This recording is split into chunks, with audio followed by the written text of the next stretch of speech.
এবার জগন্নাথ হলে কিছু কিছু ডিপার্টমেন্ট একটা সুন্দর জিনিস নিয়ে এসেছে, সেটা হলো নারী ব্রাহ্মণ দিয়ে পূজা করানো।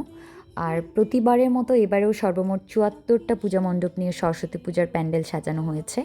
প্রায় সব ডিপার্টমেন্টগুলো এই পূজার সামিল হয়ে থাকে প্রতিবারই, যেটা আমরা জানি। প্রতিটা ডিপার্টমেন্ট চেষ্টা করে থাকে বিভিন্ন থিম নিয়ে মণ্ডপ সাজাতে।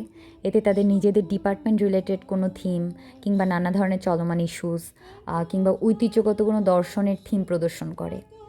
সো এখানে ইসলামের ইতিহাস, জাপানিজ স্টাডিজ কিংবা আদার্স যে পালি সংস্কৃত ডিপার্টমেন্টগুলো আছে, এদেরকে বিকৃতভাবে বিশ্লেষণ না করে যদি আমরা চেষ্টা করি যে কোন ডিপার্টমেন্ট আমাদের কাছে কী মেসেজ দিচ্ছে এবং পজিটিভ কি না, সেটা নিয়ে আলোচনা করা বোধ হয় বেশি ভালো। যেমন এবার গণযোগাযোগ সাংবাদিকতা ডিপার্টমেন্ট চেষ্টা করেছে আদিবাসীদের জুম ঘর এবং তাদের সাথে বর্তমান সিচুয়েশন যা হচ্ছে এইসব কিছু প্রদর্শন করতে।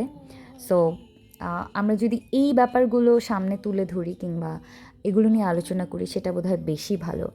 আর এখানে প্রায় সব ডিপার্টমেন্টের হিন্দু মুসলিম সবাই এই পূজার আনন্দটা ভাগাভাগি করে নেয়, সব স্টুডেন্টরা।